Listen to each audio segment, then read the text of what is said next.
When I came through. We'll begin with the Pledge of Allegiance. I pledge allegiance to the flag of the United States of America and to the republic for which it stands, one nation, under God, indivisible, with liberty and justice for all. Good morning, everyone. Welcome to the Monday, December 12th meeting of the Board of County Commissioners. Madam Clerk, we have a full agenda. Good morning, Commissioners, but let's get started. Good morning. Item 1, proclamations, presentations. Presentation by HTK Architects regarding proposed Expo Center renovation. Hi. Hello, good morning. Appreciate the opportunity to be here and speak a little bit about our team. I'm Chuck Smith with HTK Architects. I got to get myself going. And so we wanted to spend a little time to get you familiar with our team that we brought forward, and your selection committee, I believe, is recommending to the commission about the expansion and renovation project at the Expo Center. I know our time is pretty limited, and architects can speak forever given the opportunity, so we'll try to be brief and to the point here.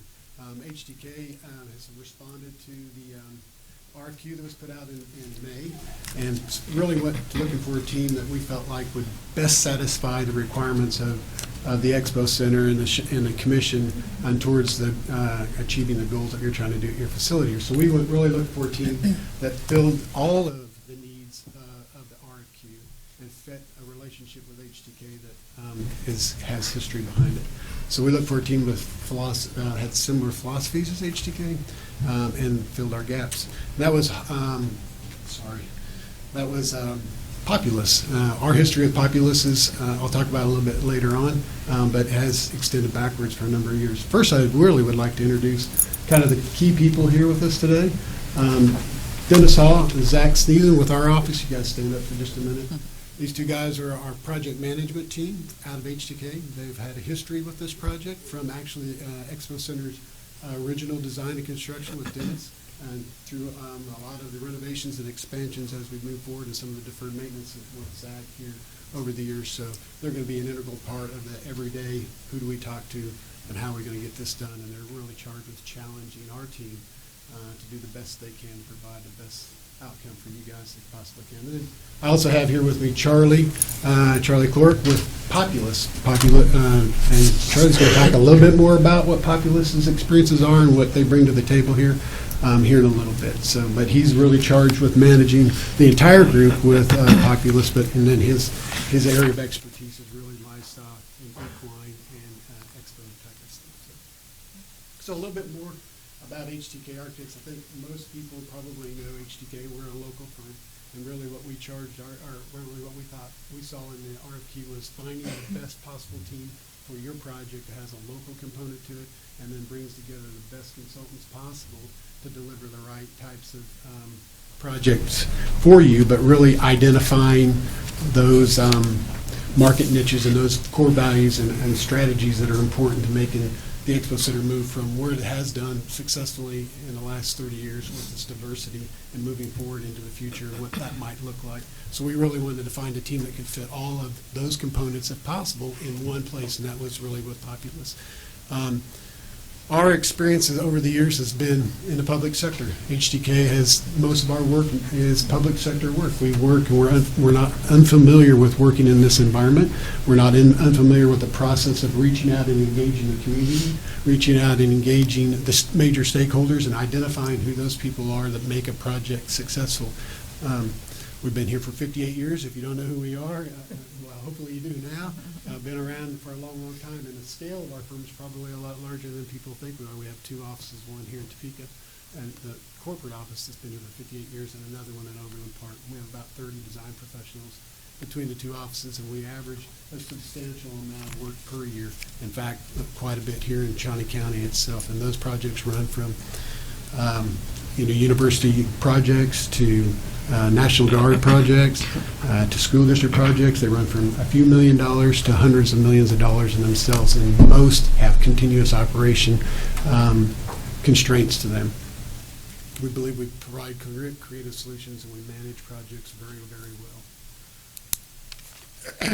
So again, kind of Populous, I think everybody would admit here that there's a really key component to the Expo Center's future, and that is really finding the right consultant as part of our team that has the experience, if possible, in one place to address Expo, to address arena needs, to address livestock and equine, but really to address the entire diversity that this facility of offerings and events that this facility has had over its past 30-some years. So we looked out and found Populous as a group that had all that in one place, in one shop, and not just planned a few of them, but have been fully integrated into these projects from their inception all the way through their construction. So with that, I'm going to have Charlie talk just a little bit about Populous.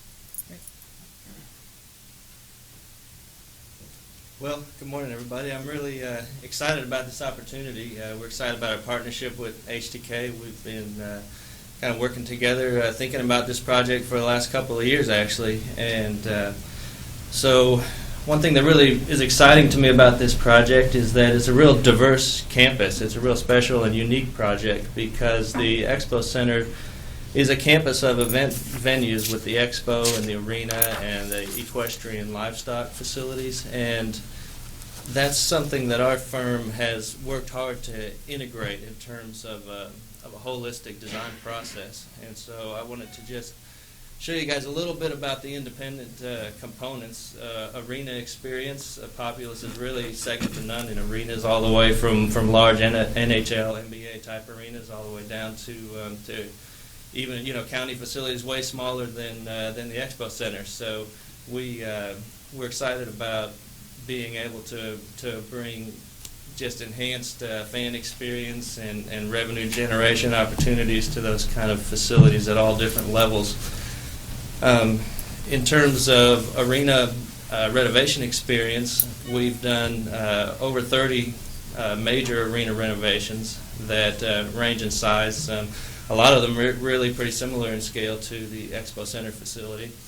And some things that we're looking at when we're trying to renovate those arenas is to really hone in not just on a bunch of fancy aesthetics and things like that, but looking at like how do we modernize and the fan experience and make that a better experience for all of the people who are coming, the people of Shawnee County, as well as the guests who are coming from outside of the county who are really driving the economic impact of the facility.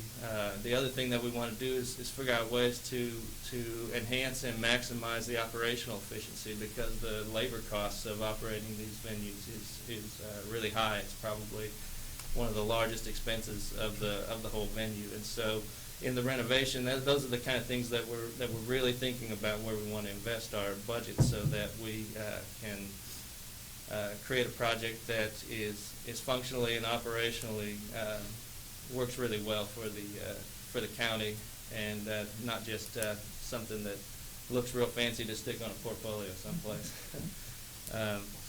So equine livestock. So that's something that I've really dedicated my career to, is equine livestock facilities, and that ranges all the way from arenas to big grandstands. Right now we're working for all three of the Triple Crown racetracks. We're working for Belmont and Churchill and Pimlico out in Baltimore, and then we bring that expertise all the way down to large commercial event facilities, things like Oklahoma State Fair. We can hold about 3,200 horses in that place, and it's combined with arenas and expo halls.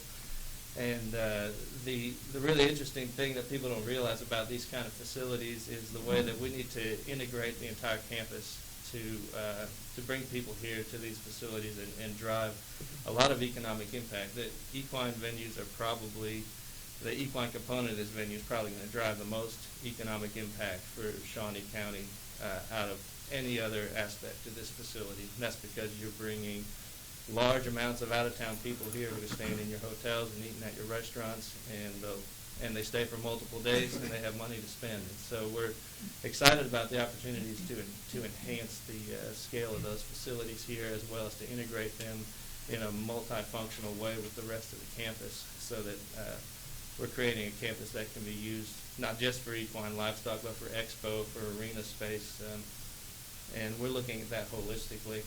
And that's where I get to these like multi-purpose venue experience. This is really kind of the heart and soul of what we're trying to accomplish or try to work with at the Expo Center here is looking holistically at a campus of facilities and figuring out how to make them all operate together in a way that they can hold multiple individual events, or they can hold one great big event at the same time. And we're thinking about circulation, about how everything works together so that we just maximize the opportunities to use this venue 360 days a year.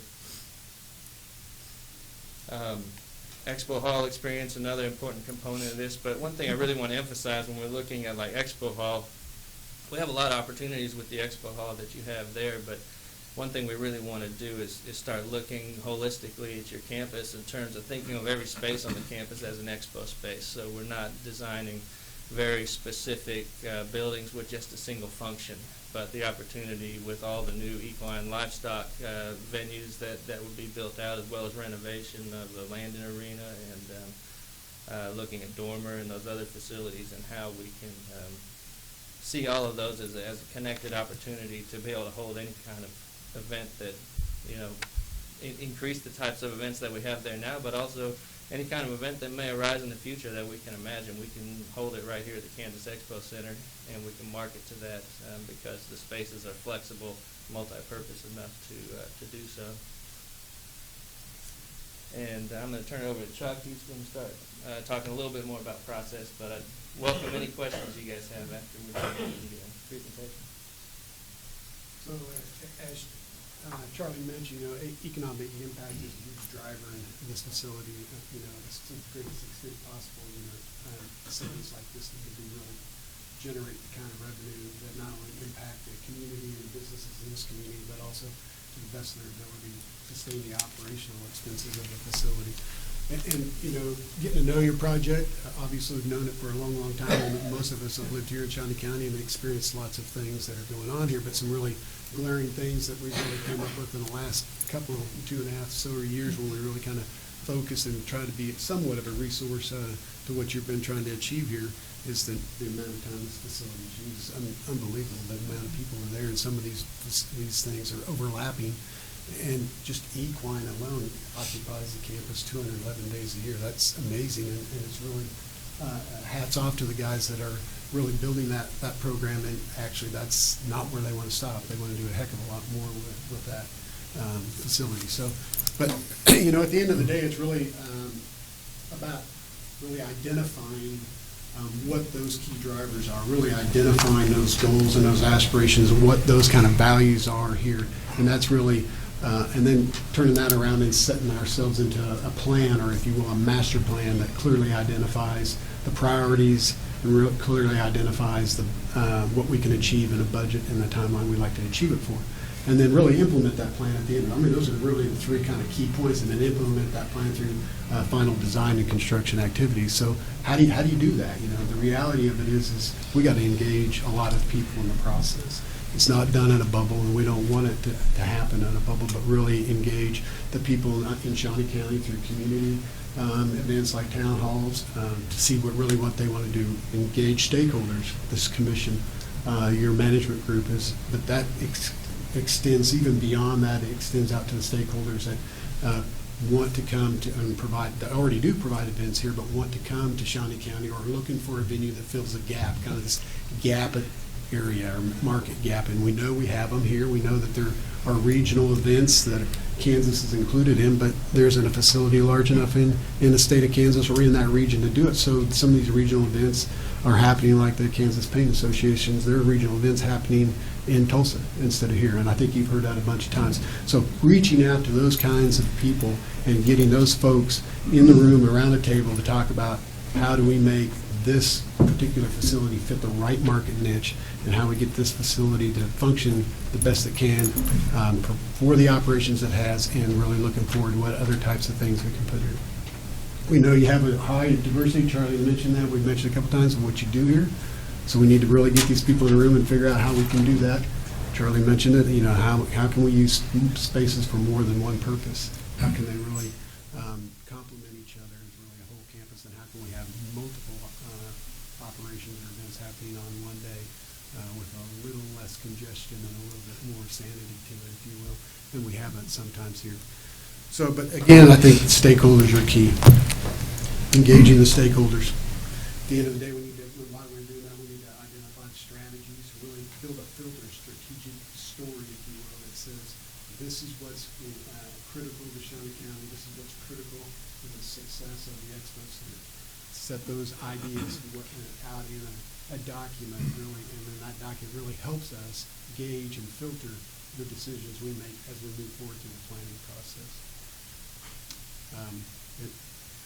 I believe to the identifying priorities are going to be huge in this project. I think everybody's probably familiar with the fact that the demand study that was done a number of years ago related to this process identified a budget substantially larger than where we're at.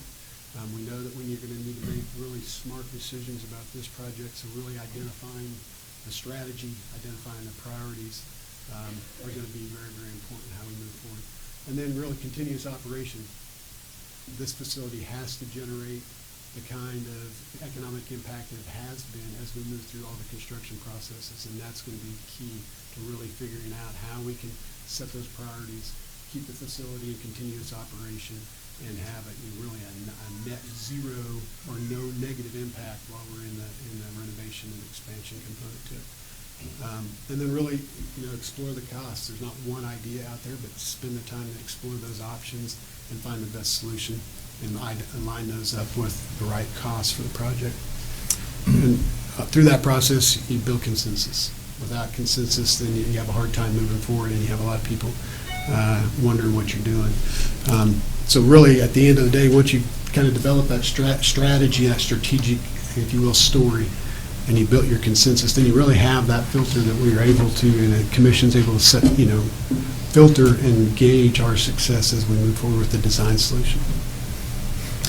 As you move forward with the project, obviously, once you get through that process, it's what everybody thinks that architects do, and that's design buildings and do construction documents and build buildings. And that process is very, very important. But the process of engaging and prioritizing and developing a master plan and all the stuff that we really talked about, that sets the tone.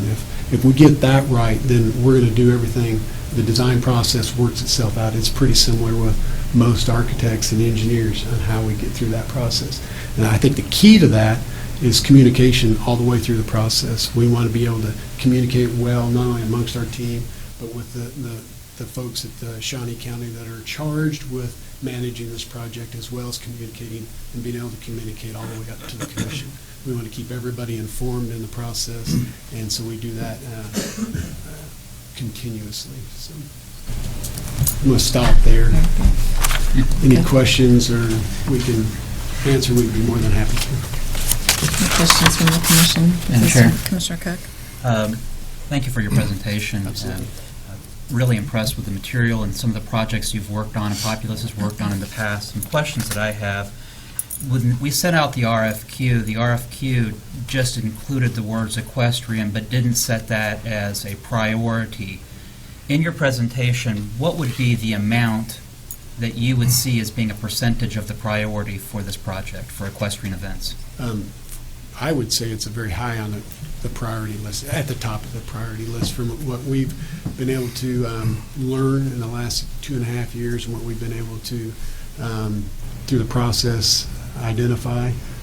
Frankly, most of our facility tours that we were asked to take the selection committee on were centered around equestrian and livestock. So we see that at the very top of the list. As a percentage, I don't know if I've actually sat down and tried to put a number to that at this point in time. I mean, we're talking about a total budget of, $45 million for the renovation. Obviously, if we use bonding or, instead of waiting for the full $45 million to come in, we won't have $45 million. Right. But if we were talking about 50% going to equestrian events, we're talking about $22.5 million if we're talking about 45. That's correct. And so just trying to make sure that what amount of money we're talking about for an equestrian facility. Right. And Charlie's going to be able to answer that. I know through some of the studies that we have done in the last 2.5 years that we've identified, a number in that $20 to $25 million as a demand for equine animals.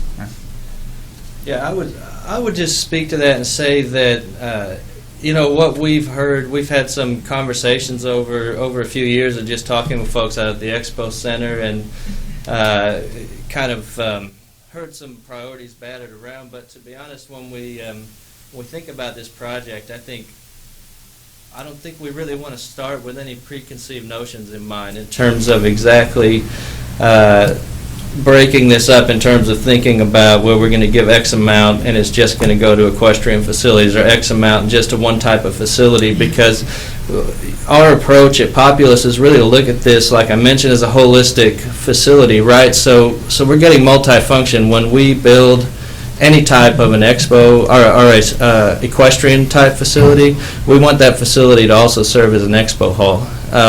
We want the opportunity to be able to transition those facility types for multi-use flexibility.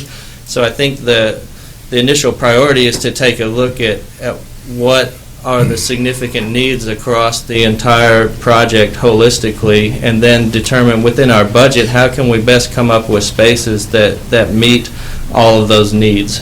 And so I don't think we're thinking about it in terms of, well, we need to cut out X amount of money just for equestrian, or X amount of money just for arena, or just for expo, because we're trying to think about how we can use all of those facilities to maximize your market reach and the revenue generation opportunities from all the different types of events you have. So there's no reason you can't do a dog show in a facility that you can turn around and do a livestock show the next weekend, or an equestrian event.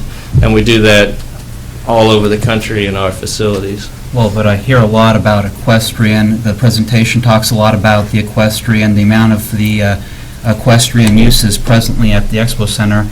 I didn't know that in preparation for this submittal, whether you as Populous or HTK had conducted a pro forma or a market analysis of equestrian events, or if it had been provided one by SMG, or if SMG had done a pro forma, or if our analysis had gone from, we have equestrian events, if we have more equestrian events, we'll generate more revenue, or if we had got into deeper, and are we, shifting the market, are we growing the market? I mean, this is a significant investment in the community. Yeah, I think, and I'll let Chuck speak in a minute, but I think most of our driver to this point has been the market study that was produced several years ago, that has been kind of the basis of, I think, some of what was asked for, or the discussion. But I'll let Chuck speak to that. Actually, I was going to refer to that exactly. There's a market demand study done, I think, in 2010-ish, right in that range there, that really identified those kind of expansion, or those kind of market opportunities, and it kind of had, the equine expansion of equine and livestock, or those types of multi-purpose facilities kind of up in the top of that. Through our process, kind of what we've learned in the last 2.5 years, when we've tried to engage ourselves with SMG and the Expo Center and what's going on there, we've learned that that's not far off. So, but I think what's important, Commissioner, is that this process doesn't take all of that stuff for granted and say, okay, that's where we were and that's where we're going to be. That kind of to Charlie's point, that we stop and sit down and take the time to make sure that we've checked that box and make sure that we've done what we need to do to bring that information forward, 5 or 6 years in its relevancy. Well, and I guess my ultimate concern as a commissioner is making sure that we're making a prudent investment of our taxpayer dollars. Exactly. And if we are going to be making an investment of $25 million into an equine facility, and we bank on that being our return of investment on equine, what happens when Fort Scott passes a $20 million bond and they build an equine facility and they're closer to Kansas City? Are we going to be sitting with an equine facility that isn't getting a yielded return? I mean, the history of the Expo Center is it was designed for minor league basketball. Right. When was the last time anyone went to a minor league basketball anywhere? And so I don't want us to build a facility that we miss the market, or we so carve ourselves into a niche that we have the possibility of our predecessor people coming after us saying, I wish they would have, not carved us into such a tight niche. But more, looking at that pro forma and the market analysis. Yeah, I agree.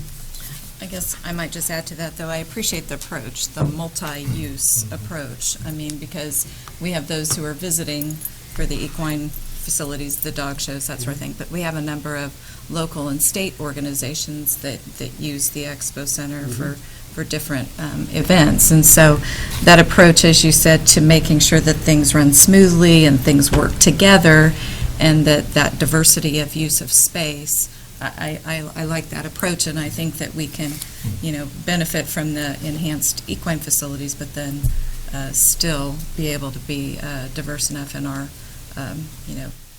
attraction of different events. So at least that's what I'm hearing and seeing so far. Commissioner Archer? Thank you, Madam Chair, and thank you for the presentation and the additional information. And I share Commissioner Cook's concern that we're investing $45 million of taxpayer money, and that we do it right. Two concerns I have in moving forward is, number one, the proposed halfway house at 2035 Western is a concern to me, and I think that could possibly take a long time to resolve. The second is the fact that SMG's contract ends at the end of 2017, and I'm sure we're going to have an RFP as far as management of the Expo Center past that. So we need to have that in place and a good partner in working with HTK. But those are my concerns. I don't know if you've got comments about those, but those are my concerns, the halfway house and how that may change our focus as far as rehabbing the Expo Center and using it, and then also the ending of SMG's contract at the end of next year and possibly a new partner. I think they're very legitimate concerns, Commissioner. How and what kind of spaces are adjacent or kind of present on your site, impact how you use your site and what the accessibility to using the site is as we develop plan forward. So it would be something that we would be very aware of and alert to as we go through the process of planning, and ultimately will impact probably at least a decision, if not a handful of decisions, on what we do on that site or how we place things on the site. So it would be good to work through that. In terms of we see your management group, whomever that is, as being one of the strategic partners, stakeholders in how we manage and operate your facility and the philosophies about event. We believe that most of them operate in a very similar, have similar goals and achieve and have the same kind of experiences in how they plan for events and fill market niches and those kind of things. So we're going to be watching with a very watchful eye on how that plays out. But I do also believe that time is money. And as time passes, it costs more money. And with kind of a fixed number you have for your sales tax initiative, moving your project forward cautiously, but yet moving it forward with some deliberacy will help keep that time short. So I guess what I'd hate to say is I'd hate to see this get moved off in any of the planning process waits for a year to get started. It's, money's maybe 3% or so, plus or minus a year in construction right now. So time is money. So I think there are opportunities to start the planning process, really the engagement of stakeholders, the engagement of the community and those kind of things, and start moving the planning process forward. And we can, at the end of the day, I think some of those people will have influence, but there won't be a lot of dissimilarities, if you will, to what those are, and we can fine tune that. Okay. I hope that's helpful. Thank you. No, those are very smart answers, and I appreciate that. I appreciate your presentation. It was very impressive, and thank you again. Thank you, Madam Chair. I don't think we have any other questions. I appreciate this time for you to make the public known about the project, and if we have further questions or next steps, that will come later, since it's just presentation, no action Okay, today. thank you. Okay. Thanks for the opportunity. Thank you, nice to meet you all. Yes. Next item, please. Item 3, consent agenda. Several items on the agenda, the consent agenda today. Are there questions? I don't have any questions. I will move for approval of the consent agenda as presented. I will note, however, that the AMR was in compliance for the third quarter of 2016, just noting that. Thank you. It's motion by Second. Commissioner Cook, second by Commissioner Archer. All in favor say aye. Anyone opposed, motion carries 3-0. Item 4, new business. A, County Clerk, number 1, consider all voucher payments. Madam Chair, this morning we have one voucher report dated December 9th, 2016. Total amount of vouchers, $1,240,979.65. Significant items on the report include bridge project of $636,000, jail expense of $112,000, health insurance $106,000, and sheriff expenses $164,000. I've reviewed the vouchers and my questions have been answered, and I'll make a motion to approve as presented. Thank you. Motion by Commissioner Archer, Second. second by Commissioner Cook. All in favor say aye. Anyone opposed, motion carries 3-0. Item A2, consider correction orders. I'll move approval. Second. Second by Commissioner Archer. All in favor say aye. Anyone opposed, motion carries 3-0. Item A3, consider approval of resolution number 2016-86, authorizing the destruction of correction orders for the year 2013 and prior. And that is exactly what I'm asking for, so we can get them out of the paper. here. Move to adopt the resolution. It's motion by Commissioner Archer, Second. second by Commissioner Cook. All in favor say aye. Anyone opposed, motion carries 3-0. Thank you. Item B, County Councilor, number 1, public hearing regarding the fact-finding report between Shawnee County and Teamsters Local 696 regarding 2016 wages for Parks and Recreation maintenance workers. And at this time, we'll open the public hearing. Jim, are there any questions? Or actually, Mike, are you going first?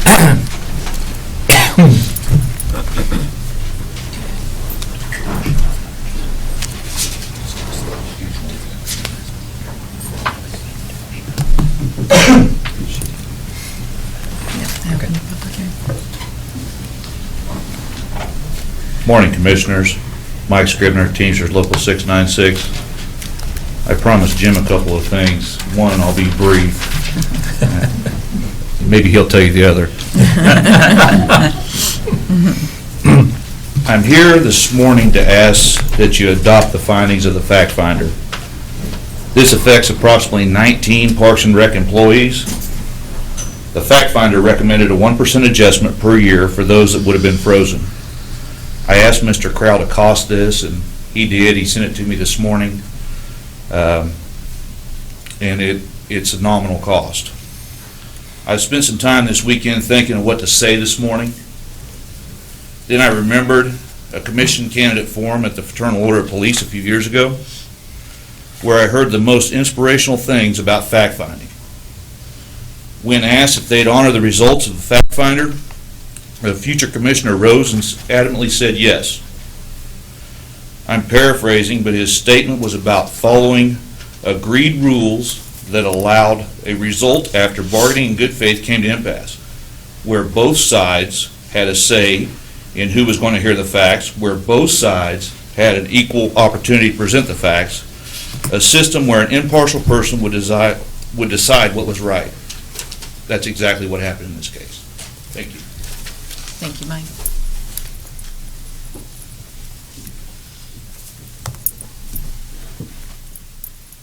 Good morning, Commissioners. Jim Crow. I served as Chief Negotiator for the county on this matter. My promise to Mike was I will keep it as brief as he did, so I'll try to keep that promise.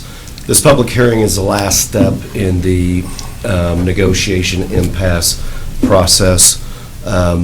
This contract, which is an addendum of the Teamsters Masters contract, is the only contract out of all of them that we went to impasse on.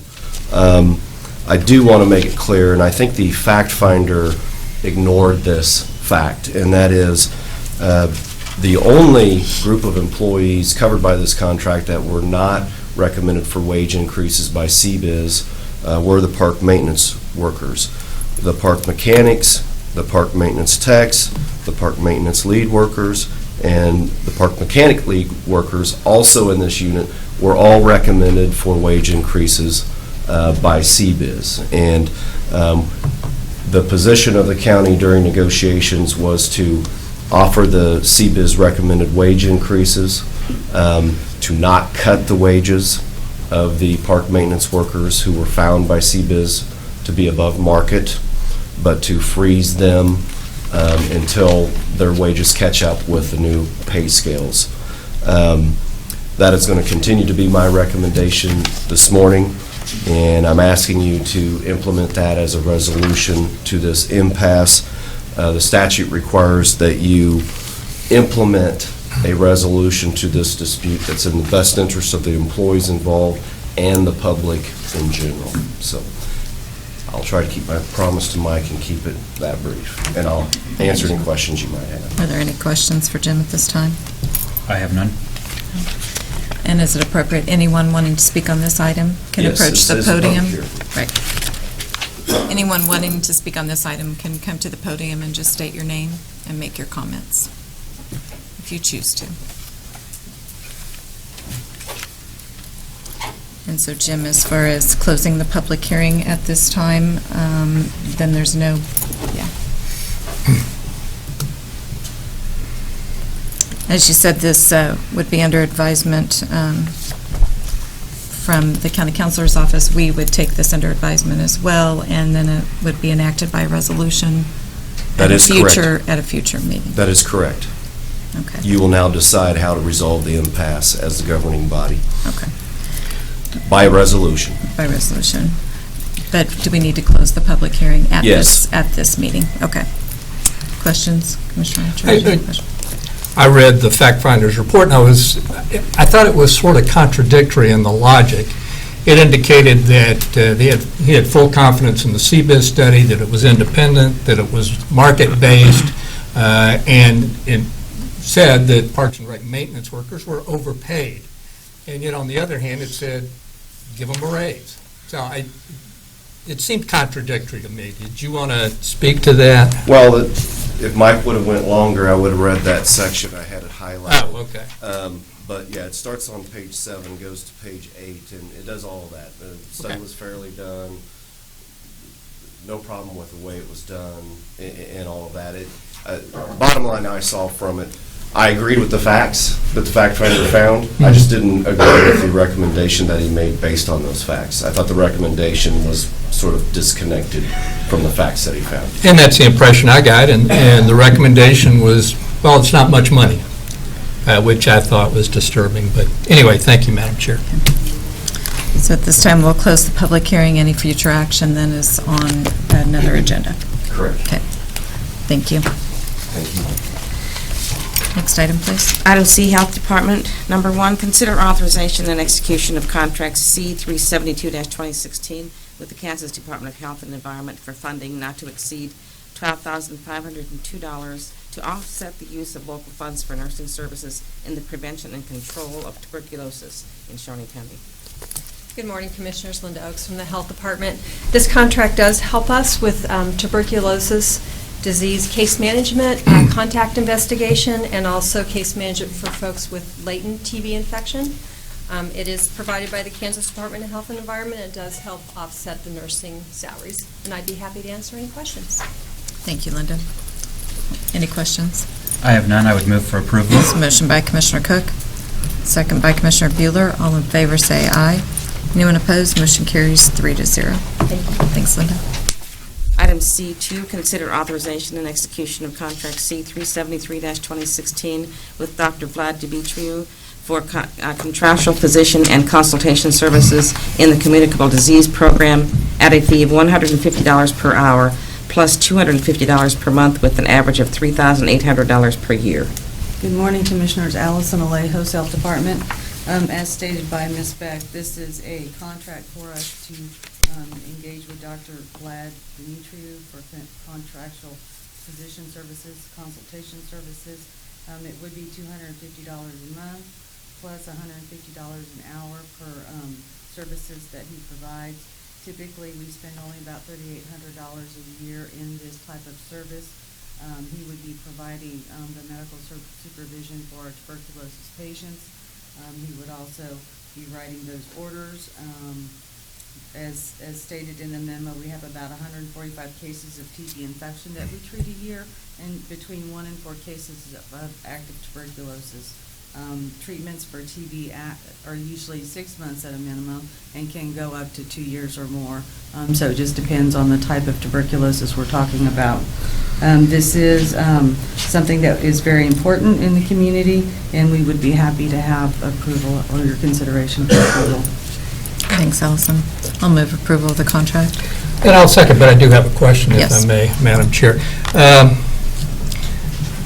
This item with the contract with the doctor is going to be paid using county tax Correct. money.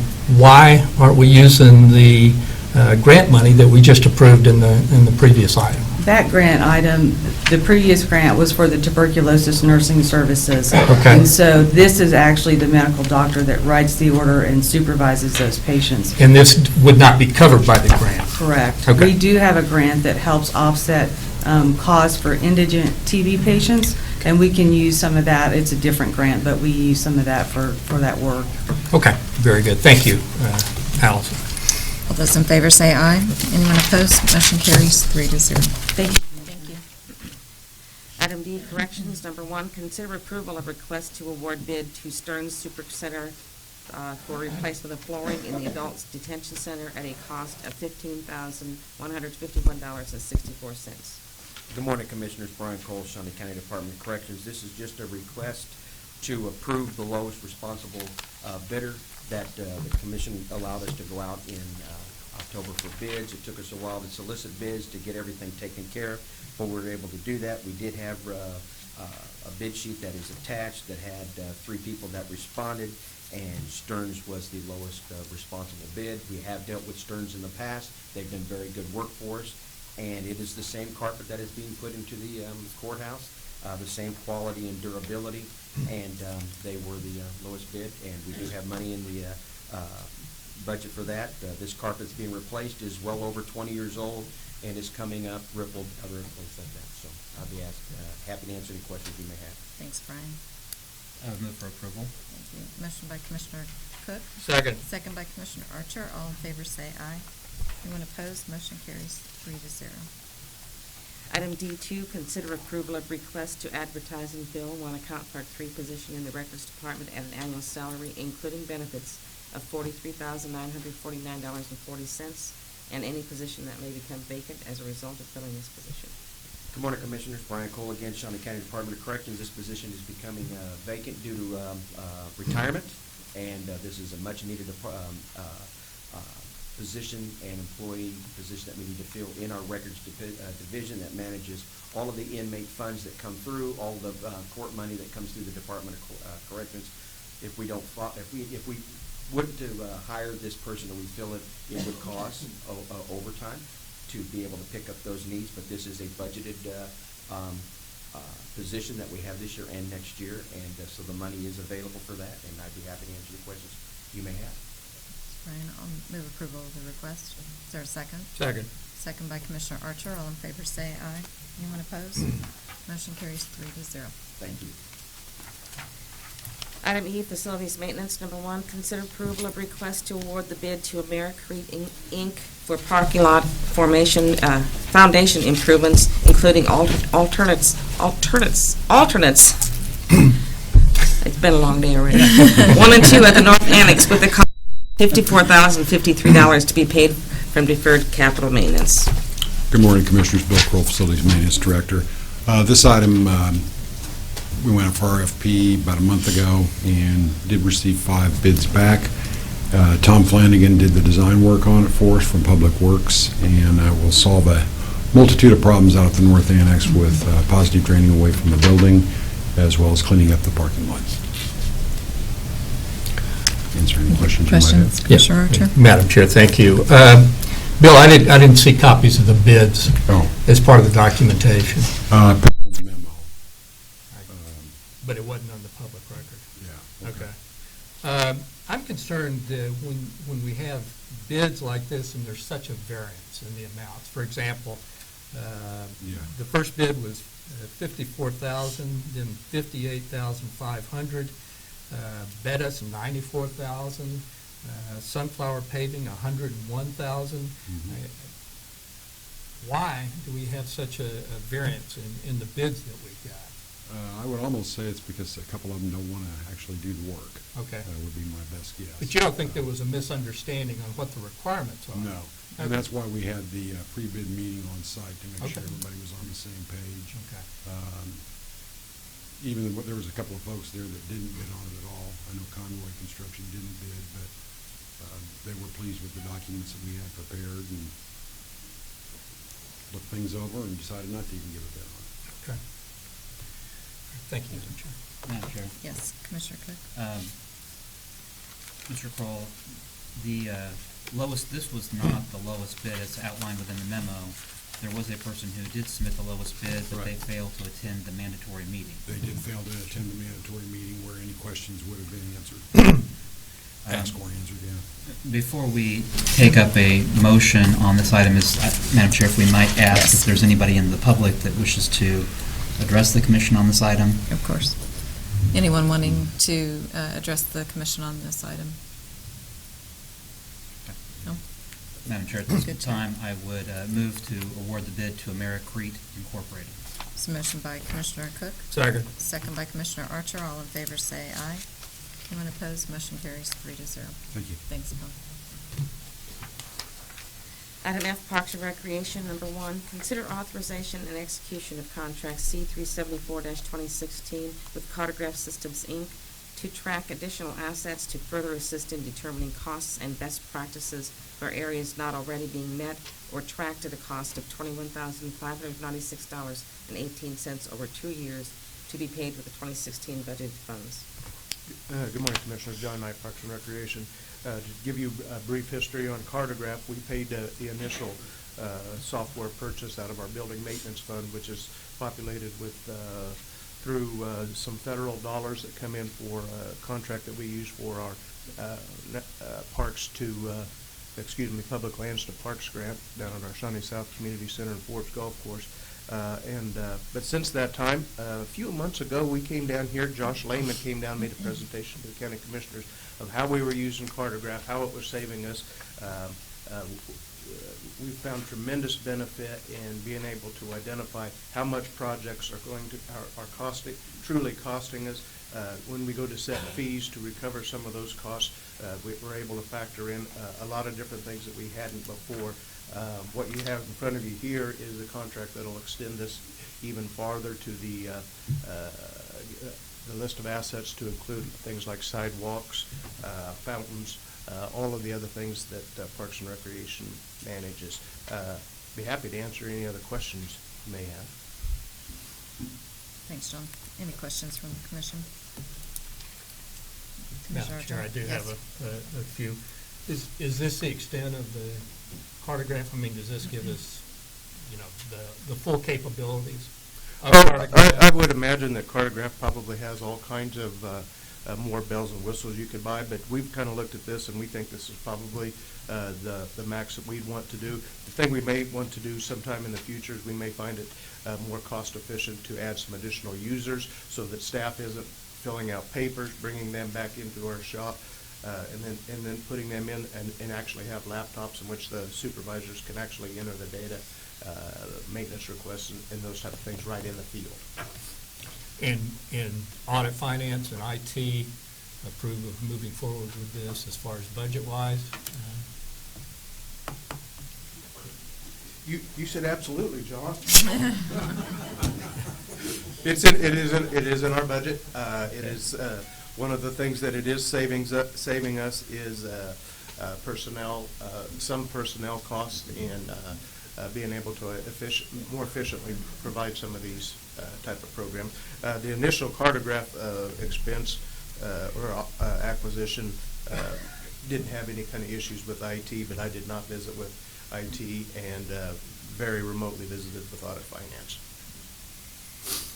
Final question, is this something that can be used with Public Works, with the appraiser's office? Is there applicability across interdepartmental lines?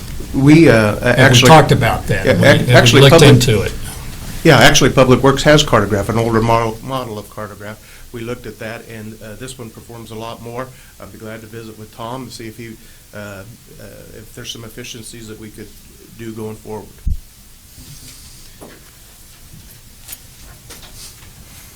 Good morning, Commissioners. Tom Blunt with Public Works and Solid Waste. Yes, Public Works has been using Cartograph for probably at least 10 years now. We are on an older version. At some point, I think we're going to be required to update to the newer version. We're trying to hold off on that as long as possible because right now we just pay the annual maintenance. But I think where we might be able to, we use it primarily to track our costs for our equipment, for our fleet, repair costs and project costs, and any work we maybe do for a township from which we have to get fees reimbursed. Mm-hmm. What we may look into in the future, when it comes time for us, and I don't know if Parks and Rec has it for their fleet or not, but there might be, when the time comes when we basically may be required to update to the new version, that maybe instead of getting the whole system ourselves, the new system for ourselves, we might be able to just purchase additional users, as John had mentioned. That might be an option, but I don't know if that will be the case since we are physically separated where the work's going to be done. But yeah, the system is working very well for us. We also use it for our sign management, all our traffic signs. I was going to say, as long as we don't have duplication of That's- services. yeah, that was my concern. Yeah, and I can see guardrails within the park system is what you're going to be tracking, as well as guardrails, sidewalks, ADA ramps, that sort of thing. So there might be some duplication. I guess I would say, and I'm sure John would agree, if there is overlap where we can just, Yeah, as I said, put on additional users and use the same main system, we will do that because it's Yeah. not a cheap system. No. right. No, it's very expensive, and that's why I asked, to Yeah. make sure that we're not duplicating with Parks and Rec, with Public Works, with the appraiser's office, or anybody else that may need this information. Thank you, Madam Chair. Any further questions? I'll move approval of the contract. Is there a second? Second. Second by Commissioner Archer. All in favor say aye. Anyone opposed? Motion carries 3-0. Thank you, Commissioner. Thanks, John.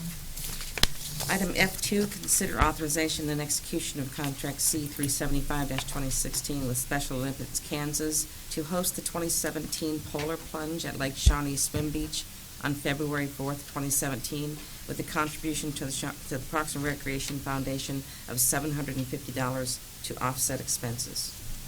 Good morning, Commissioner. Sean Osborne, Parks and Recreation.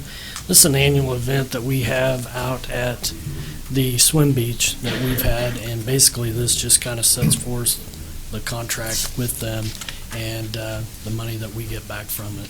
So be happy to answer any questions you might have on this. Sean, I'll move approval.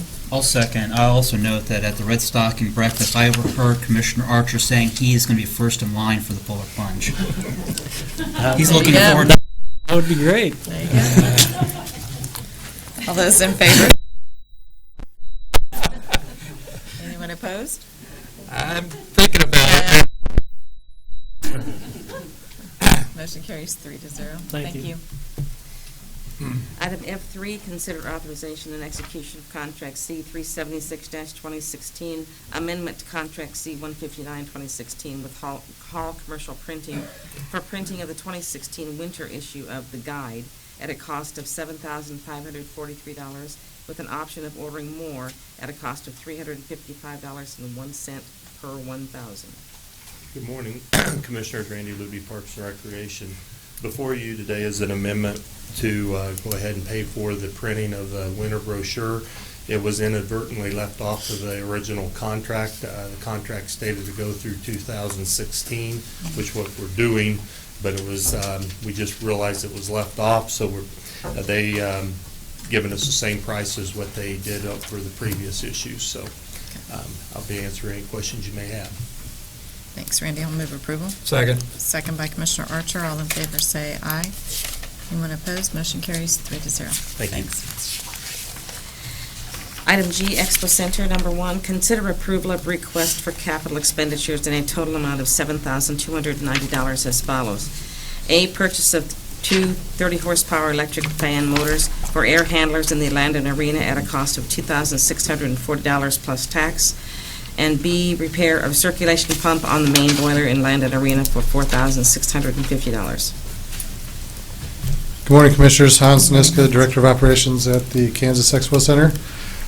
First item you can disregard is the plus tax. I shouldn't have put that on there. Obviously, county purchases are tax exempt, so we will not need to pay sales tax on that item. But the project entails, we have 2 very large air handlers in Landon Arena. They both operate on 2 30-horsepower electric motors, the fans do. And on both sides, the fan motors are starting to make bearing noise.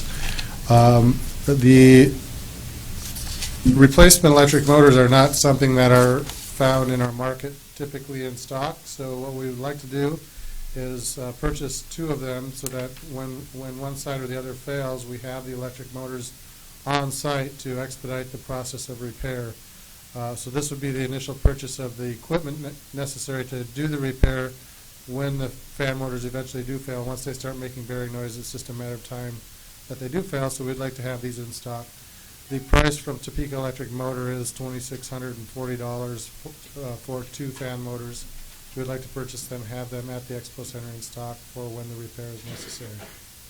So that's the first item. Second item is a circulation boiler in Landon Arena that basically takes the hot water that the boiler heats up and keeps it circulating throughout the building so that hot water is readily accessible wherever it's necessary. That circulation pump has failed. We have received 3 bids. I had Bree prepare the memo for you while I was out of town last week, and I did not submit the 3 bids that we did have 3 bids done on this. McElroy's, Samco, and PCI. All 3 of them bid on it. The best bid was from Samco of $4,650 to repair the circulation pump. So I'm asking for approval to proceed with that repair as well. Thanks, Hans. Both of these purchases were approved by the advisory committee as well. Correct, Madam Secretary. I'll move to approve. It's a motion by Commissioner Archer. Second. Second by Commissioner Cook. All in favor say aye. Anyone opposed? Motion carries 3-0. Thank you. Item H, Register of Deeds, number 1, consider authorization and execution of contract C-377-2016 with Fiddler Technologies for software service at a cost of $35,647 annually for 4 years. Good morning, Commissioners. Becky Neosi, Register of Deeds. This is to extend a contract. We've been with Fiddler for 4 years now. Been pleased with their service. They provide full recording capabilities as well as searching capabilities. We've been able to improve our processes. We now record deeds in 5 minutes and return them to customers. Provide online access and instant digital return of documents. So I'd be happy to answer any questions. Thanks, Becky. Any questions at all? I'll move approval of the contract. Second. Second by Commissioner Cook. All in favor say aye. Anyone opposed? Motion carries 3-0. Item H2, consider authorization and execution of contracts C-378-2016 through C-380-2016 with Security First Title, Lawyers Title of Topeka, Inc., and Heartland Title Services of Topeka, Inc. for rental of space in the courthouse for $800 each. Commissioners, this is just a contract with our title companies. They reserve space. It's in the back of our office, and they've done so for quite some time, as long as I know. So, and they do pay rent. So, be happy to answer any questions. Thank you. Any questions? Move to approve. Second. So motion by Commissioner Archer, second by Commissioner Cook. All in favor say aye. Anyone opposed? Motion carries 3-0. Item H3, consider acceptance of a transfer of $140,000 from the Register of Deeds Technology Fund to the Land Records Fund. Well, I hope you'll accept this money. This is $2 the Register of Deeds Technology Fund is $2 per page that we bring in, and if there are any excess funds in that fund, we can transfer them over to the Land Records Fund, can be used for other county offices that are related to land and property records. So to make sure that those funds are used appropriately, we have a committee set up, and we come together and make recommendations to the Board of Commissioners, and then you decide.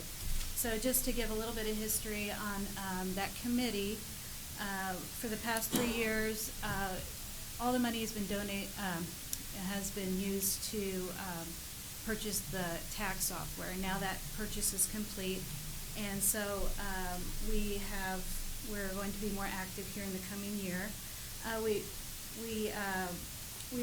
In the past, it was just a first come, first served basis for those funds, but we would like to set up a more formal process for those requests and actually ask for them in a year in advance during budget time. So requests could be made for the following year, but what would need to be done is a reserve amount would need to be set up. So we're going to ask for a few requests in 2017 and ask for the request for 2018 to come in by February 15th. And we will bring those, the committee will bring those to you before March 1st, so that way those requests can be granted and guaranteed when budgets are planned and granted. So, like I said, in order to do that, we'll need a reserve amount for set up to be guaranteed available. And we did decide as a committee that we would have about $20,000 set aside for those kind of contingency requests that aren't planned for, the printers that break down or things like that you can't plan for. So we will have an extra $20,000. The committee has appointed a vice chair. I'm very happy about that. Steve Bauman is our vice chair. And I just want to thank all the members. The people that make up that committee are those departments that might request those funds. Steve Bauman from the Appraiser's Office, Cindy Beck, County Clerk, Pat Oblander from IT, Tom Block from Public Works, Barry Beagle from Planning, and John Wellborn from Weed, and myself. So if you have any questions about that, I'd be happy to answer those. Thank you. Any questions from the commission? Commissioner Cook? No? Move to accept the budget.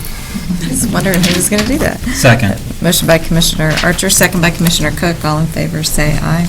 Anyone opposed? Motion carries 3-0. Thank you. And if you don't mind, I also want to say that we did have a good year this year. That's why there is more than usual. We don't know how much we'll have, and that's why we thought it would be a good idea to set up the money in advance. Good. Thank you. Madam Chair. Yes. When we get to the end of the year and we have that final accounting, if you could make just a brief presentation to the County Commission how that money has changed. I'm sure that everybody remembers, there was a change in the legislature about 2 years ago where we switched those fees that the Register of Deeds brings in, and it kind of, just to see, are we on track with what we projected? Did it project less, more? Where are we at? And so just a kind of feedback. Okay. All right. Sure. Thank you. Great. Thank you. Item 1, Commission.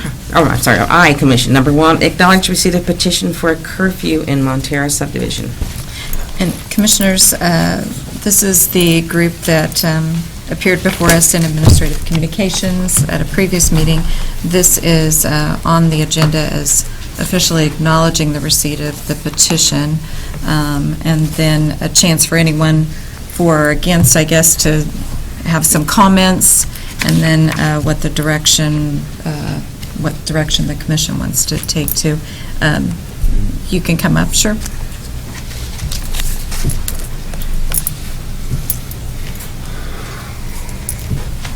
Again, I'd like to thank you all for your time.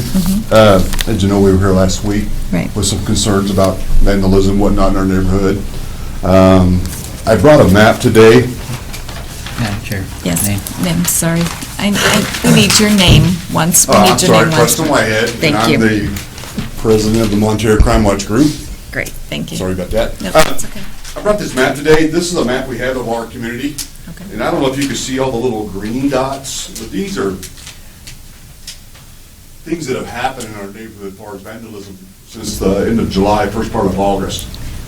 Pretty significant amount of green dots on there, from egging of houses, cars, tires being slashed, windows being smashed in, et cetera, swimming pool, graffiti on walls, school's been vandalized with graffiti. So before you all vote with a petition for a curfew because we feel a need due to the amount of juveniles we see roaming our streets all hours of the night. Did some research, and I can only find a couple instances where this had gotten to the courts, and the courts denied the complaint because of the language of the petition was within the legal guidelines. So the juvenile that had tested this, and I've got a lady here that's going to come up with some numbers here and some more information, but curfew basically all kind of follow the same lines as others throughout the country, throughout the state of Kansas. We've got several communities surrounding us that have curfews, and basically the purpose of curfew is to try to help reduce our vandalism going on in the middle of the night. And there has been studies that communities with curfews have seen a decrease in the vandalism. So we came before you, the people of Montero have spoken with a petition of 994 signatures in hopes of being able to get this passed. So as I stated last week, our deputies right now, they see minors out. Why are you out? Go home. This here basically gives them something that they can actually enforce. I think it's a win-win situation for everybody, not only for our neighborhood, but also for the county and also for our sheriff's office. I've got some letters here. I don't know if you guys have a moment, want to hear. I've got some people that have written letters that wanted to be at the meeting but couldn't. I've got a text message here from an individual that sent me yesterday.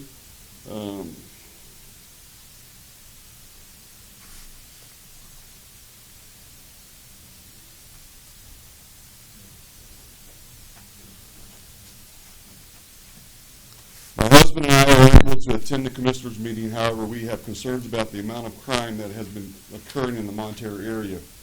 We have spent many nights this past summer watching young children out and about at various hours of the late night, early mornings. They cut through yards and hide in the shadows when cars go by. They have no respect of personal property or boundaries, and currently there is no curfew in place for our deputies to enforce. Over the summer, during the peak of vandalism and property damage, I was awakened by my dogs barking frantically. I went and looked out the window and saw a kid running down the street. I stepped outside, and that is when I met Mr. Whitehead, and he informed me that he had witnessed them looking into my van windows. The same kid was witnessed peeking into windows of vacant houses just prior to being in my carport. There's no telling what that kid would have done to the vacant house or our vehicle had Mr. Whitehead not seen him and spooked him. This is an ongoing issue out here, and it absolutely needs to be addressed. While we understand a curfew will not stop all the crime and vandalism, the Montero residents I know and those who've signed the petition agree it will aid in the law-abiding citizens regaining control of our community. A curfew will give our deputies causes to stop children from roaming the streets at hours when they should not be roaming the streets. It will also hold their parents accountable for their actions. In no way will it infringe on the privileges of children who are out with a legitimate reason. I ask our commissioners to vote in favor of the Montero curfew and help our community become a safer place to live. Thank you for your time and consideration. That was one resident. Then I have another letter basically saying the same thing. So I won't go into the details of reading it. But like I said, we've seen an increase in vandalism. I too have been a victim. A couple of years ago, I had a above ground swim pool slashed 3 times in a week. It cost me about $4,000 to replace that swimming pool, put up a privacy fence, security cameras, and security lights.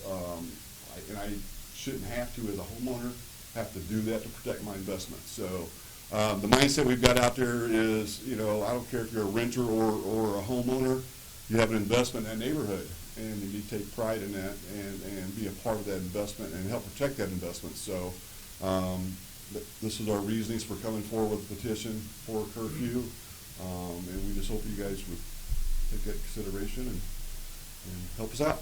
So. Thank you, Mr. Whitehead. Good. Questions, though, from anyone at this time? I might have one. Anyone that's not in favor of this curfew? Hearing from? There's 1,100, and I was told there's 1,152 homes out there, and we knocked on every single door out there, and out of, we had 15 no's out of 994. So we had 15 no's.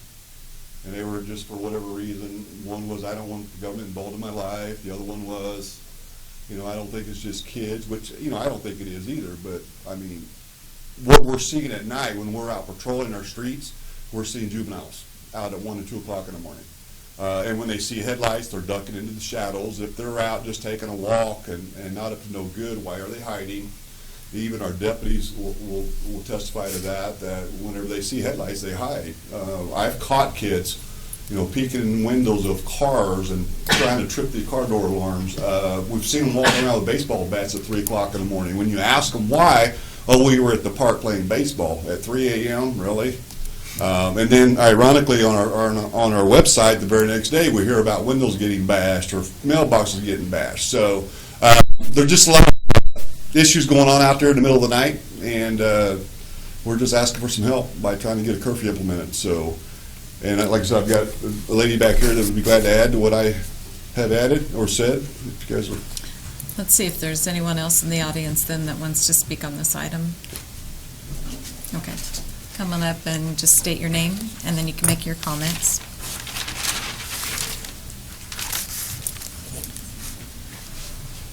Good morning. My name is Jessica Pearson. I've been a Montero resident for approximately 5 years. Next month it'll be 5 years. And two things that I wanted to bring up today was on September 11th at 2:56 a.m.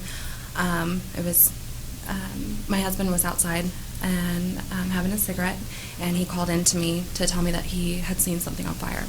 And I ran outside and saw the neighbors down from me that their trampoline was on fire. And when I went to go look and further inspect it, I saw two young teenagers, 2 young boys, videotaping and with their lighters continuing to light the trampoline on fire and hooting and hollering and laughing while they were videotaping their crime. I immediately called 911. They came out there. We ran out front because the boys took off when I started yelling at them. We went to go see where the boys ran off to, and of course couldn't track them because I've got a newborn daughter. I can't just leave my house. And that's when we saw a car on fire across the street from that house. And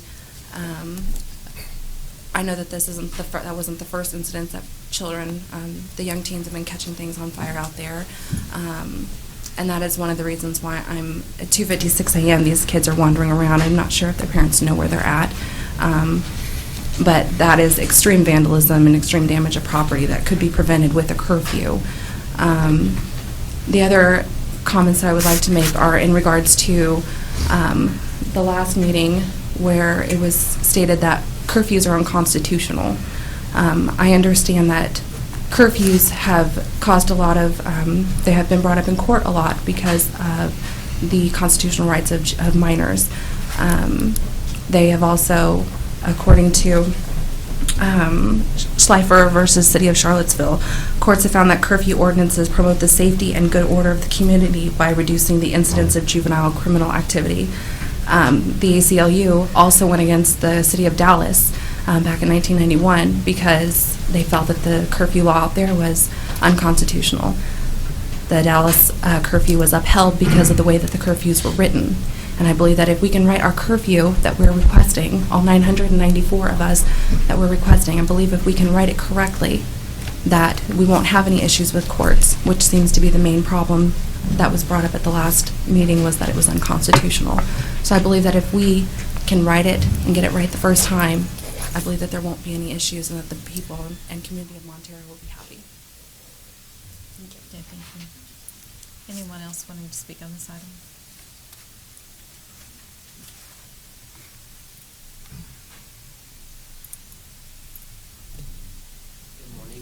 Cindy Johnson. We have lived in the Montero neighborhood for approximately 20 years. We have watched a steady decline in our neighborhood with juveniles that are unsupervised. Personally, we have witnessed young gentlemen trying to, for lack of a better word, window peek in other girls' bedrooms. That, you know, these children are running around unsupervised in our neighborhood. We're also seeing, personally had my car gone through during the night one night. Most adults would take something that was of any value. It was just gone through, and you could tell that it was kids that had gone through it. There was nothing that they wanted. They didn't like my music. They did. I'm old. But, you know, it's real obvious. I do see the teens walking at night after dark, set out on my back patio at 2 in the morning and see them crossing through the yards in the dark. So we really do feel like it would be great if there's some way that the sheriffs could have something to help enforce this with these kids. I hate to say that parents aren't responsible, but it just seems that it has become worse through the years. So, and I do thank you for your time. Thank you. Anyone else?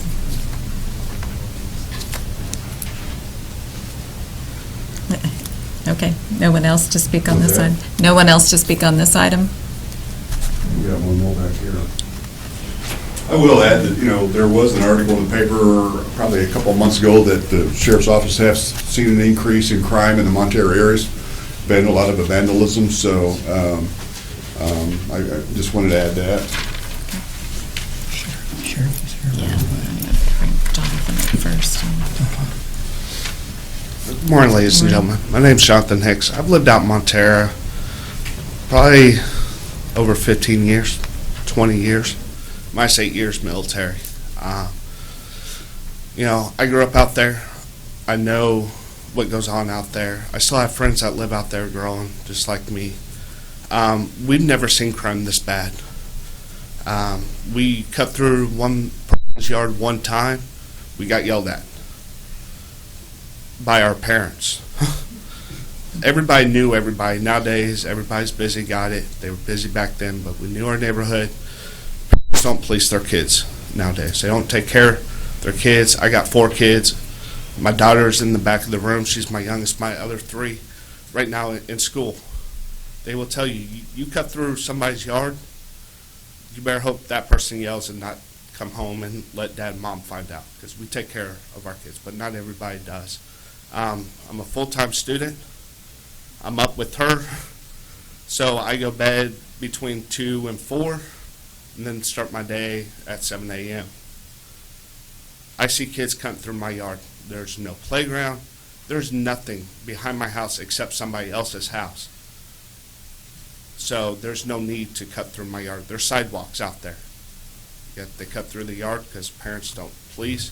So again, as they've been saying, we need to start policing our own neighborhood and protecting the kids out there with this curfew to at least give them guidance so they can become productive members of society. It's a great neighborhood, and they can excel in life and become something with the curfew and us start to take care of them. So, thank you. Thank you. Thanks for being here this morning. Jonathan Brazon, he's with our county counselor's office. Can I ask you a couple questions?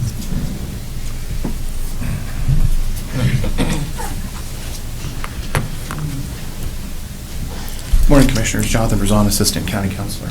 Good morning. I am curious as to what our abilities are as a county commission, what we have the ability to pass, and what are our limitations.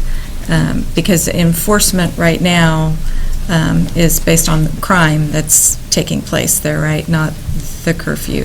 There's no curfew, but the crimes that are taking place there if they are caught. But if we had the ability to impose a curfew, what are our abilities? What are our limitations?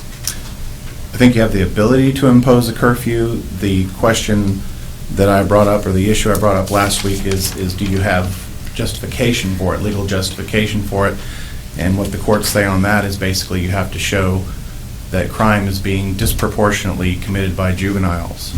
And that has to be the whereas provision in your resolution, whereas juveniles are responsible for a disproportionate amount of crime in the neighborhood. So, and that's the concern that I have legally going forward, is that the statistics that we have of arrests in Montera are basically 80% adults, 20% juveniles, and again, the census data is 75% adults and 25% juveniles. So I don't know that you could say it's disproportionate. So that would be my concern, is that anything that was adopted would be quickly challenged and we might have issues.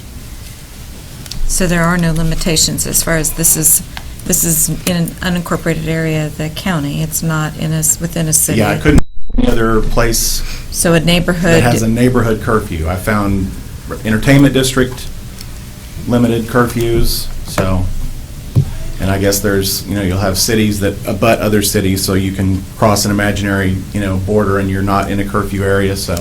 Right. I just don't know how that works. Did you have a question? Jonathan, if we did have a disproportionate number for Montera, does the BCC, the Board of County Commissioners, have the ability to impose a curfew on a set neighborhood as opposed to the entire Shawnee County? If we were suddenly getting calls that at 43rd and Rochester, there's constantly vandalism at the roundabout, and it's juvenile related. What's the scope of a curfew?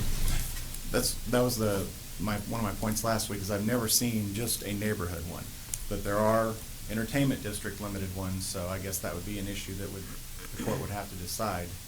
Normally, it's done countywide or citywide is normally how it's done. That's every example I've ever seen that's been litigated is a countywide or a citywide, never a neighborhood. Because there are several subdivisions in unincorporated Shawnee County, and, this has never come up before with other subdivisions asking for that curfew imposition? No, not that I'm aware of. And then the last question I had is it possible that we have crime that's maybe not being reported, but is occurring in the neighborhood? And that may be the disconnect with the neighborhood, is that they have crime that's occurring that's juvenile related, but they're not reporting it to a law enforcement officer, so we don't see those statistics. Sure, and that's one of the things I brought up last week, is all we have is arrest data. We just have, these are the number of juveniles that were arrested, these are the number of adults that were arrested. We don't know, obviously, who's committing everything if they're not arrested, so. Questions, Commissioner Archer? What if we had a curfew for everyone? Unless you were going to or from work, there'd be a curfew for everyone. Juvenile curfews are really the only kind of curfew that ever gets adopted. The only time you have a curfew for everyone is when there's civil unrest, riots going on, that kind of stuff. They did one, I think, in Baltimore. Okay. So that's not an option in Not your really, opinion? no. Okay. It's much easier to have a juvenile curfew than it is to have a curfew for everyone. And that's not easy. Right. Thank you, Madam Chair.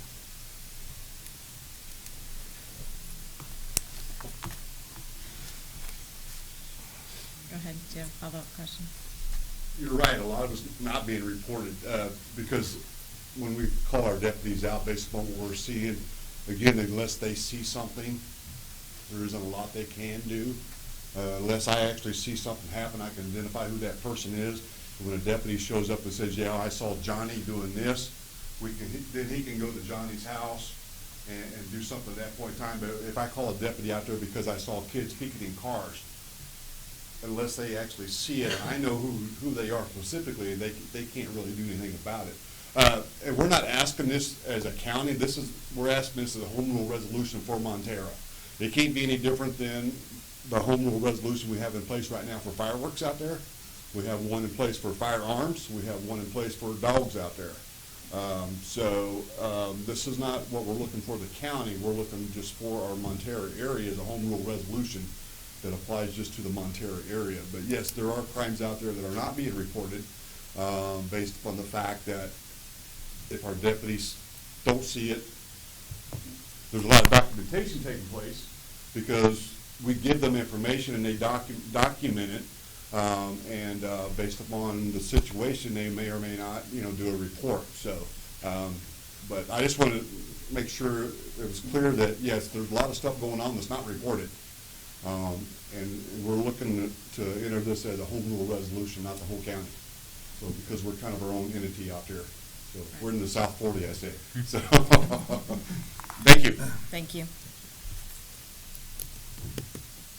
One last thing I wanted to say with the statistics that Counselor brought up about the 80% adults and the 20% of the juveniles, and then that switched to 75% and 25% adults versus juveniles. I would like, and I'm currently looking into seeing more specific crime, what those crimes were. Are the adults, are those more domestic violence, are those more domestic crimes versus the juvenile crimes where they're actual vandalism? That would be something that I would like to see more data on, and that I'm currently working on trying to get to see if we can push that forward with you guys, because if police are actually being called and 25% of the crimes out there are being committed by juveniles that are being arrested, I think that's a pretty significant arrest record for vandalism crimes and whatnot. So I wanted to say that real quick.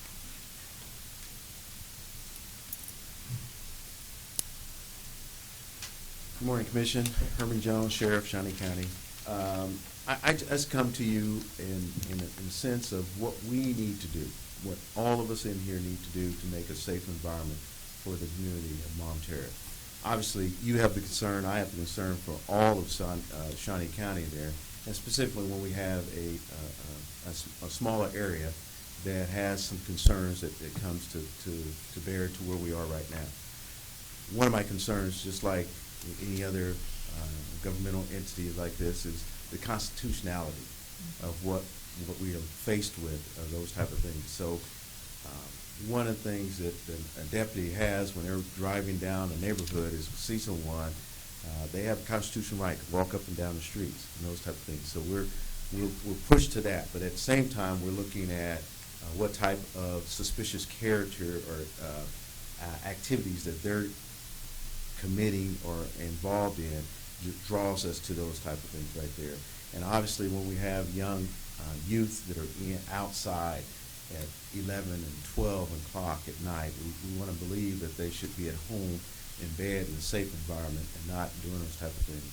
So we're pushed with those types of difficulties of how we regulate those type of things. One I know is any time that we can come up with some type of tool that we can prevent our crime in our community, that's probably the best method that we have.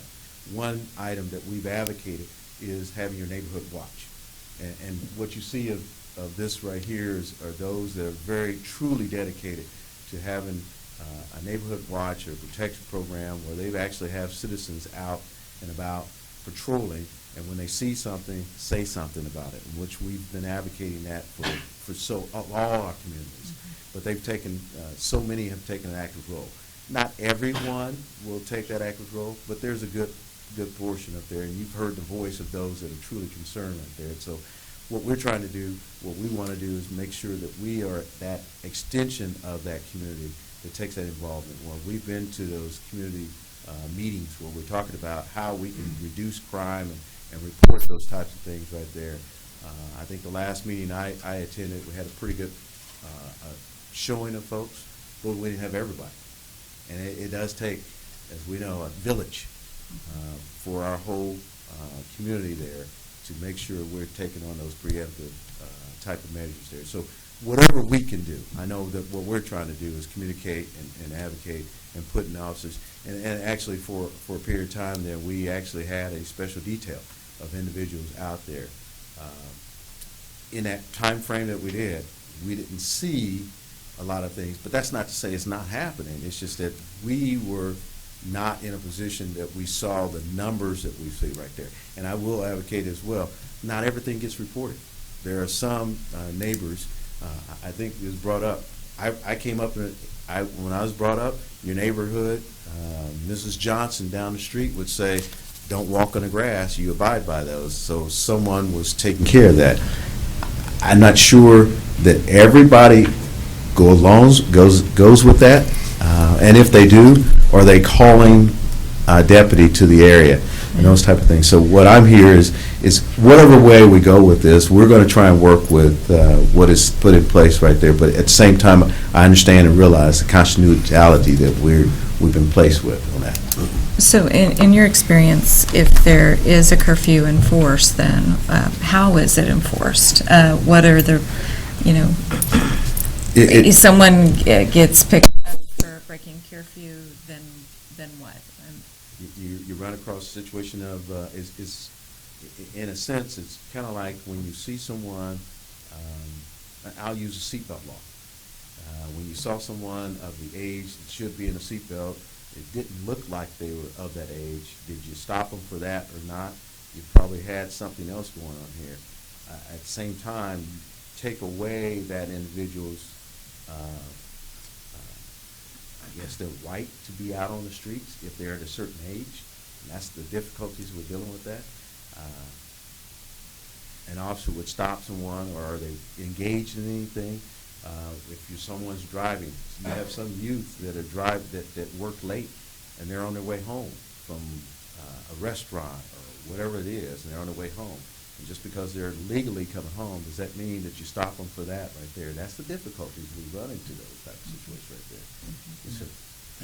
Commissioner Crowe? But Sheriff Jones, with all due respect, if it is 2, 3 in the morning, and you have a deputy that sees a juvenile that appears to be 14 or 15 years old, the deputy would have the ability to stop the juvenile, ask them their name, ask them where they reside, Right. ask them basic questions of what are you doing, where are you going. That falls within the purview of the deputy. Sure. Do we have deputies doing that presently? If that person is of suspicious character. Because right now, just because you're 14 years old doesn't mean that you cannot walk down the street at 2 o'clock in the morning. If you have the confines of a curfew, now you have more legal reason, according to the curfew, to make that contact. Well, the example that was given was that there's baseball bats at 3 in the morning, and I've been playing baseball. Do we have any deputies that are stopping juveniles at 3 in the morning with baseball bats?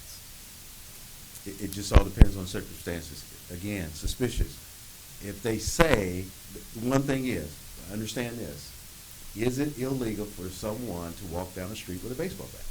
And that's what we're dealing with. But if they're doing something, standing next to a car with a baseball bat, that's suspicious, then we have the contact. But if we have a curfew that says you're not even supposed to be out there, that does away with someone just walking down the street legally with a baseball bat. They're now illegal according to the proposed curfew, and they shouldn't even be out there at that point. But the consequences of breaking the curfew would be what? They are sent home, or, I guess what I want to pause just a minute now, because what we are doing today is acknowledging the receipt of the petition. But if a law is put in place, it's much more complicated. We have to do the consequences of that breaking of that law. It has to be formed and sponsored by a commissioner and put on through the county counselor's office, and much more discussion about enacting that home rule resolution. So while this may be a first step, it's not the last step. This is what you're going to leave here today. You're not going to have a curfew, okay? There's a lot of other actions that have to take place. And again, listening to the other side of whether those people who do not want a curfew. And I know that you have the petition, and that's powerful, but I just want to make sure that we don't get too deep today, that we're acknowledging receipt of the petition. And I know Commissioner Archer, I know this area is in your district, and so. I guess I do want to ask the sheriff, if I may, Madam Chair. I'm trying to surmise what your position is, and I think I understand, reading between the lines, and maybe I'm implying things, but I think what you're saying is that you would be opposed to the curfew because of constitutional issues and the fact that it would be very, very difficult to enforce. Is that right? If you said, are you in favor or against, you would say I'm against the curfew, if that's correct. Simply because of the constitutionality. Okay, If we can get around that, then I'm looking for any teeth that we can have. Well, we're going to rely on experts, Sure. on our legal staff, on the sheriff, and other experts to tell us, and so I just wanted to know if you were for it or against it, and I guess you're against it. So, thank you, Madam Chair. I'll move to acknowledge the receipt of the petition, and see if there's a second. for Second to that. acknowledge. Second by Commissioner Cook. Before, though, I guess, beginning of the year, we changed chair, and all that sort of thing, Commissioner Archer, it's kind of your rotation, but this is something that's gonna take a little bit of study, and to get that back on by the end of this year is most likely not going to happen. So again, a commissioner sponsoring that resolution, putting forth that resolution, the county counselor's office reviewing it, we still have some work to do if that's what's going to take place. And then there's not an assurance of a curfew. It still requires a vote by the commission, and I don't know if there's challenges, how that impacts it as well. So I just want to make sure we're clear that this is not a passing of a curfew. Okay. All those in favor say aye. Anyone opposed? Motion carries 3-0, and my guess is we'll continue this discussion. Okay. Thank you for being here. Item 5, Administrative Communications. Administrative communications this morning.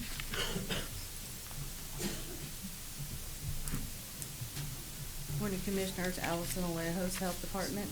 I just wanted to remind folks that on Wednesday, the 12th of December, we're having our open house. That open house will be from 12 to 2, and reminding folks that parking is right outside of the building. If the parking lot there is full, there is a parking lot on the east side of McVickers.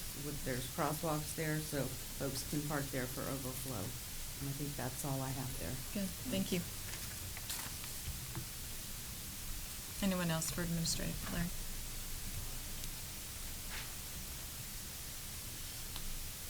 Good morning, Commissioners. Larry Moss, Shawnee County Treasurer. It is December the 12th.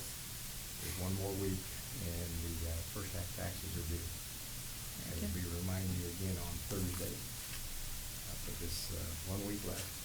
People have been very good about coming in, and I thank those folks for getting this paid early. I remind those who have put it off, you got a week. Okay, thank you.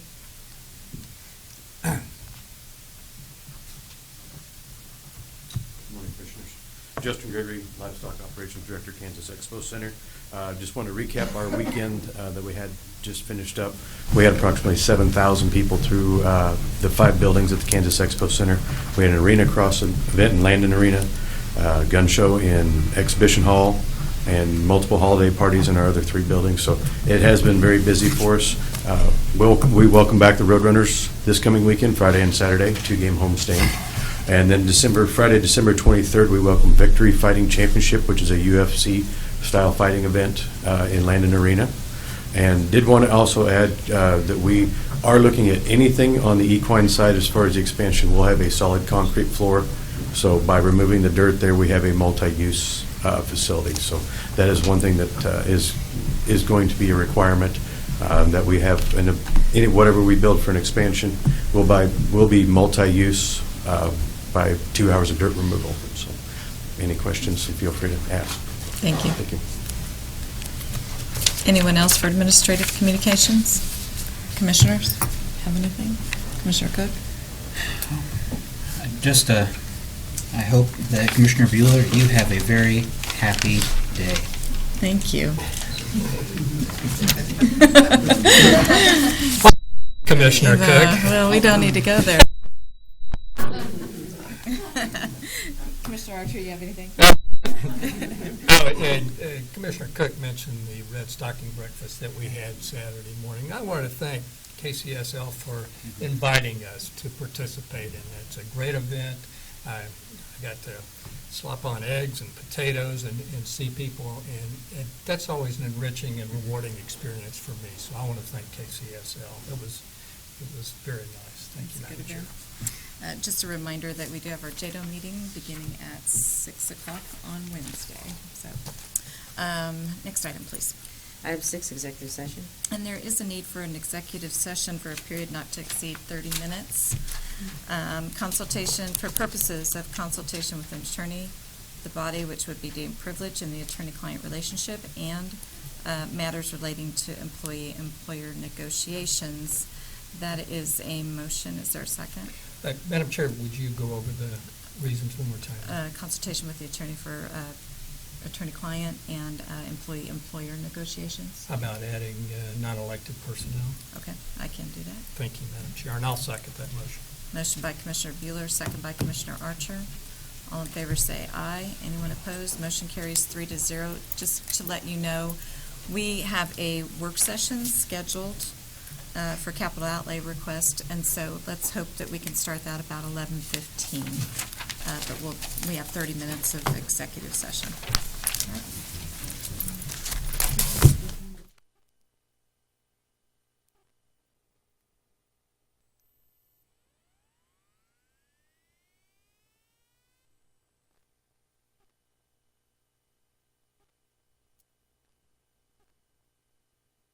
None by the time we get Are back. we- Hold on just a second. I gave you an extra 5 minutes just in case.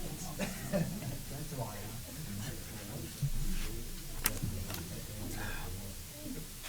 Just razzing.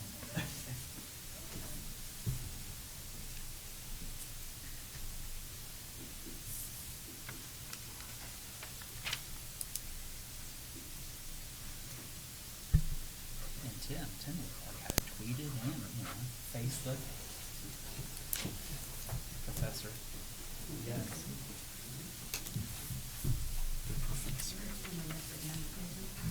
Oh, I get a different shit.